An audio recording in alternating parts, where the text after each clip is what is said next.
Moving is stressful enough without having to solve the mystery of what the final bill is going to look like. But that price quote, it doesn't have to feel like some kind of secret code. In this explainer, we're going to give you the key to unlock all that pricing jargon so you can budget the right way and, actually move with confidence. So let's get into it.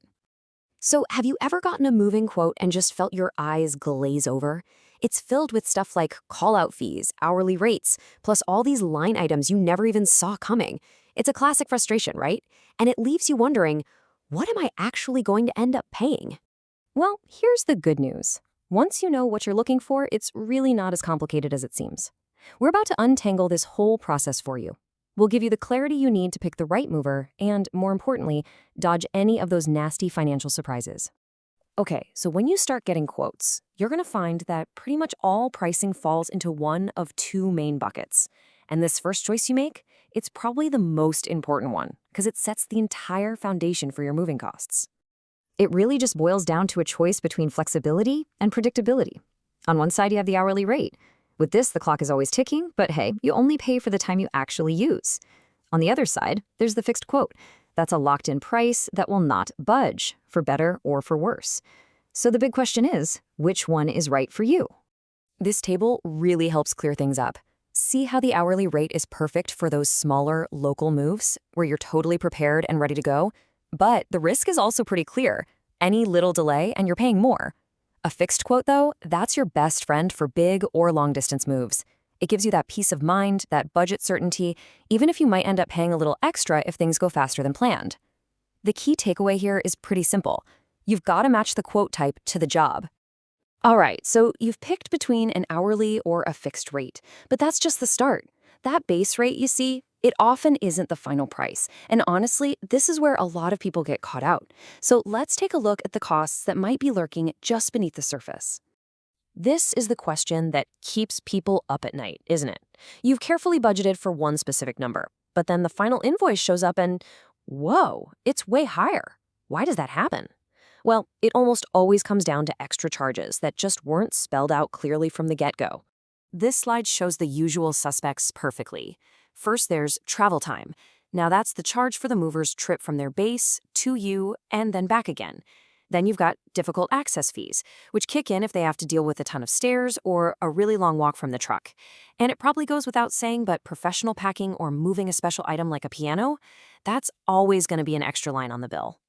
Now, let's switch gears and look at how that price is even calculated in the first place. There are several key factors that are all about the logistics of your specific move, and they're what determine just how high or low that initial quote is going to be.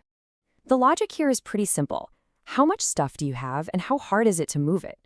More rooms usually means a bigger truck, more movers, and more hours on the clock. The total volume and weight of your belongings are the biggest drivers, especially if you have heavy or fragile things that need some special handling. Okay, here's a factor that a ton of people overlook, but it has a massive impact on the cost. Timing. Your flexibility or, lack of it can either save you a good chunk of money or cost you a serious premium. This chart pretty much says it all. If you want to save money, you should aim for a weekday move, especially in the middle of the month. You can see how the cost just climbs for a weekend and then it absolutely skyrockets for a public holiday. It's just pure supply and demand. Everybody wants to move on a Saturday, so companies charge a premium for it. It's as simple as that. So, now that you're armed with all this knowledge, how do you actually make sure you get a quote that's fair and totally transparent? Let's build your action plan. This is how you protect yourself and make sure there are no misunderstandings down the line. The key here is to be proactive. Don't just sit back and wait for movers to volunteer information. You've got to ask them directly. A good, reputable company will actually welcome your questions because it's the only way to get a truly accurate picture of what that final cost will be. Let's walk through this step by step. First, ask if there's a call-out fee. That's a minimum charge just for showing up. Second, get complete clarity on how the travel charges are calculated. Is it just a flat fee or is it billed at their hourly rate? Third, are things like boxes and bubble wrap included or is that extra? And finally, and this one is huge, always confirm what insurance coverage is actually part of the price. Getting these 4 answers in writing is absolutely non-negotiable. Ultimately, that's really what this all comes down to. Being an informed customer transforms moving from this stressful, uncertain thing into a well-planned, manageable process. When you understand the costs, you control your budget, and that peace of mind, it's invaluable. So there you have it. You now know the difference between hourly and fixed rates, you know how to spot the hidden fees, and you've got the essential questions to ask. You're no longer just getting a quote. You're basically conducting an interview. The next time you move, you won't just be hoping for a fair price. You'll be making sure you get one.